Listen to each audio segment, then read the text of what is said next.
تازه او نوی خبر په بګرام هوایي ډګر کې د بهرنیو ځواکونو پر موټریز کاروان باندې موټر بم برید ترسره شوی دی.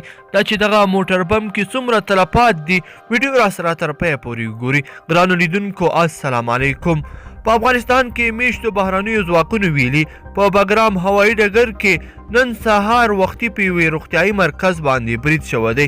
د قاطع ملاتړ د ماموریت یو ویاند ازادي راډیو ته وویل چې وسلوالو بریدګرو دغه روغتیایي مرکز ته چې د سیمې خلکو ته خدمات وړاندې کول سخت زیان رسولی دی. د قاطع ملاتړ ماموریت ویلي چې په برید کې امریکایي یا اطلافي ځواکونو ته زیان نه دی رسېدلی. د دوی په خبره افغان ګډو ځواکونو او بهرني عسکرو د بریدګرو حمله دفع کړې او د برید پر مهال د بګرام هوایي ډګر خوندي و.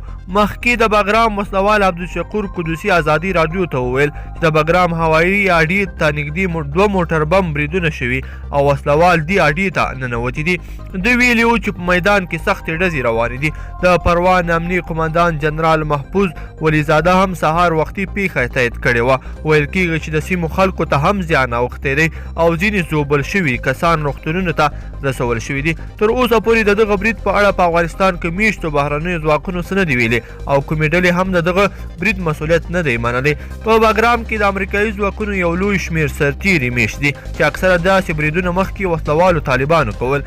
په بګرام کې دا برید داسې وخت کېږي چې د طالبانو سیاسي ډله په قطر کې له امریکایانو سره پر افغان سولې او له افغانستانه د بهرنیو ځواکونو په وتلو باندې په خبرو بوخت دي. له دې وړاندې ډونالډ ټرمپ د امریکایي پوځیانو مشر یا د امریکا رئیس جمهور هم د بګرام هوایي ډګر ته سفر کړی و او هلته یې له میشتو امریکایي ځواکونو سره لیده کاته کړی و او له افغان ولسمشر محمد اشرف غني سره یې هم د افغان سولې په تړاو په بګرام هوایي ډګر کې خبرې اترې کړې وي. ګرانو لیدونکو په دې هیله چې د نن ورځې دغه ویډیو مو خوښه شوي وي، که چیرې مو خوښه شوي وي نو در سره لایک یې کړئ او نورو ملګرو سره یې هم شریکه کړئ. مننه.